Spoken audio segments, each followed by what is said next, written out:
What about the comment in the Bhagavad Gita, the wise grieve neither for the dead nor for the living?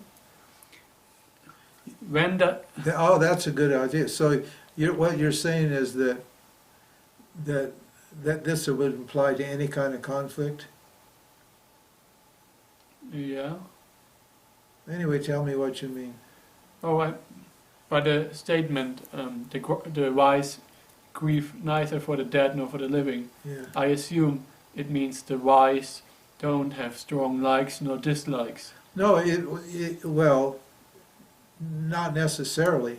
What it actually means is that looking at things from the self, a wise person is somebody who sees things from the self. Mm. They know that there's no life and there's no death. Yeah. Those are simply concepts. Mm. And that life and death are mithya. They're apparently real. Yeah. Now, you have to consider the context in which Krishna makes that statement. Because he's talking to somebody who's grieving, suffering. Arjuna's he hasn't even killed anybody, but he's already grieving about the death of his friends and family and all the people who are going to die as a consequence of this action. Mm. So Krishna is trying to point out that to Arjuna that there's no, if you look at things from the self's point of view, he says, what's died will be reborn. What's reborn will die again.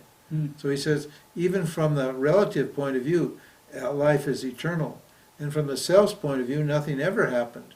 It says the self is unborn.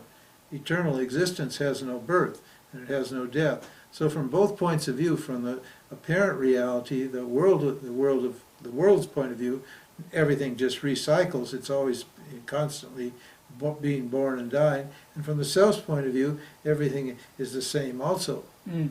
So a wise person knows that. That's what he's pointing out. But Arjuna doesn't understand that. But does that mean that a jnani does not grieve? That's my question. No, it doesn't mean a jnani doesn't grieve. Mm. It means that when a jnani's jiva grieves, Yeah. the jnani knows that grief and that jiva is an apparent grief. Yeah. And so he or she can grieve properly, Mm. but he or she won't make a story or an identity out of that grief. So the grief will come up naturally in any kind of situation. The grief or the likes and dislikes. The likes and dislikes, or the grief, whatever it is, Yeah. the pleasure and the pain, they will come up automatically, but he won't make a big story about it because he knows it's not mithya.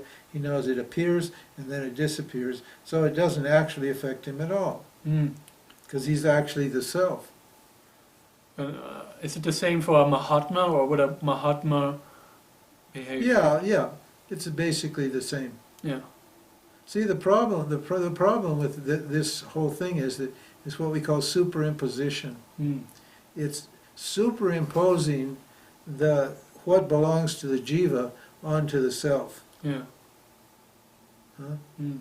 It's saying that what happens to the jiva actually happens to the self. But even though something happens to the jiva, it's as good as non-existent from the self's point of view because it doesn't have any impact on the self. Mm. From the outside, for a person who doesn't know, it looks like it has an impact because he sees this jiva grieving, Mm. or happy or sad or whatever it is. He sees the jiva looking normal. Because enlightened people are just normal people. Yeah. They're not different from anybody else. The only thing that's different is their knowledge is different. Mm. So nothing actually changes when you get enlightenment except the status of the world. Mm. The world moves from being real to being apparently real. So it's again the same. If your cultural upbringing or your personal characteristic is like you're not grieving at all, then this does not equate to enlightenment. It just means that you as a person don't grieve. Yeah. There are many people who don't care when somebody dies. Yeah. In fact, sometimes when somebody dies, people are happy. Mm. Oh, I'm glad she died. I got the money. Mm. Oh, I'm glad she died. She was a lot of trouble for me. I was going to divorce her anyway. Yeah. Or whatever it is. Mm. I'm glad he died. He was a bad person. Why should I grieve over it? Yeah. Huh? So, your grief is just dependent upon your circumstances, your conditions. Yeah, But we don't have a problem with our conditions that we live in. it's just mithya. So, It's just mithya, yeah. you see? In the Western world, we have the idea that a enlightened person is perfect and a saint, basically. Yeah, that's right. So as soon as a teacher does not behave according to that ideal, then we get. Then you make a judgment. You say he or she can't be enlightened because he or she did this or said this or whatever it is. Yeah, like frustration occurs or confusion occurs. Yeah. Mm. Like I was just had this conversation with this man, and he was actually, wouldn't actually communicate with me, and he actually insulted me at the end. Yeah. Huh? But I didn't feel anything, Mm. because I knew it was all mithya. I knew what I was saying was mithya, and what he was saying is mithya. So it didn't make any difference to me. Yeah. Understand? Yeah, it's just an object arising. It's just an object arising in me. The conversation is an object. My jiva is an object appearing in me. My words are objects appearing in me. Mm. His jiva is an object appearing in me. His words are objects appearing in me. They're just what? They're just temporary appearances, and then they're gone. Yeah. Now, I was left without any feeling about it whatsoever, but I'll bet you he's feeling very superior. Mm. Huh?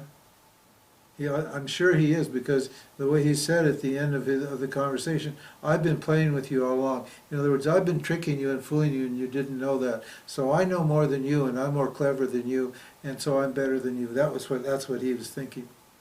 So you just leave it with that? Yeah, that's fine. Mm. Because that thought that he's smarter than I am and more clever than me, and is tricking me or playing with me, that's just mithya. Yeah.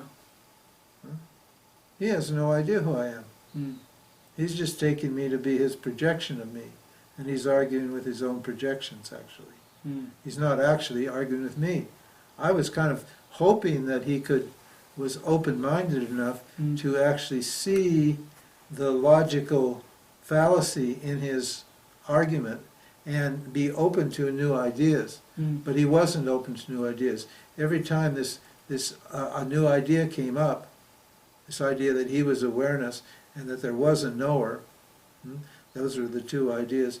What did he do? His mind just shut down. He immediately, and I know it shut down because he just went back like a parrot to saying, there is no mind, there is no knower, there is no this, there is no that, like that. Mm. It's just a habit of thinking that he picked up from the spiritual world, and he thinks that's the truth. Yeah. You know. But it is the truth, but it's not the truth. Mm. And most of these people, they don't have that maturity to be able to understand that a thing and its opposite can be true, Yeah. if you look at it from awareness's point of view. Mm. Because they're stuck in duality. In duality, a thing and its opposite can't be true. Whereas in non-duality, a thing and its opposite definitely can be true. Yeah. You see how that gets you out of the argument. So I can argue without feeling that I'm arguing. That's why you're not suffering. Yeah, I'm not left with anything except I was vaguely entertained by it.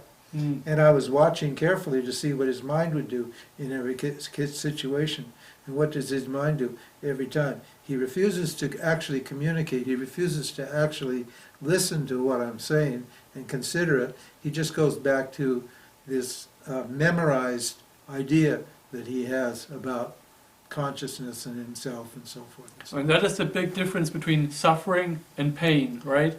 Pain is still there, but the suffering, the story created behind it, I'm gonna lose or I'm gonna contract or whatever, this story, this suffering falls away. That's right. And what is left is just the object of pain. That's right. That's very good. Mm. Yeah. Pleasure and pain continue for enlightened people, but suffering doesn't continue. Yeah. In other words, they don't make a big story about it. Yeah. You know. Whereas if you take it suffering to be real, then you make a huge story out of it. Then you become a victim, and all this thing, and you look for sympathy, and you build an identity around your suffering, about your pain. Yeah.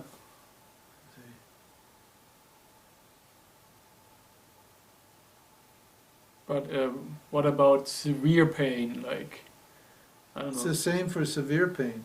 which appears to be constant and You see that you if it was under your control, then you can suffer. mm, You know, if you cause the pain, then you can feel bad about yourself for causing the pain. mm, But you didn't cause the pain. That's the point. You may think you caused the pain, but you actually didn't cause the pain, because nobody in their right mind would cause the pain. mm, Nobody sets out to do something that causes pain. Everybody only sets out to do things that cause pleasure. Now, if it was up to them, then they'd have pleasure all along, because their intention would determine what the result was. yeah, But their intention doesn't determine the result. mm, Once the action is entered into the field of consciousness, the field of consciousness determines what the result is. mm, So you can't blame yourself for being in that circumstance.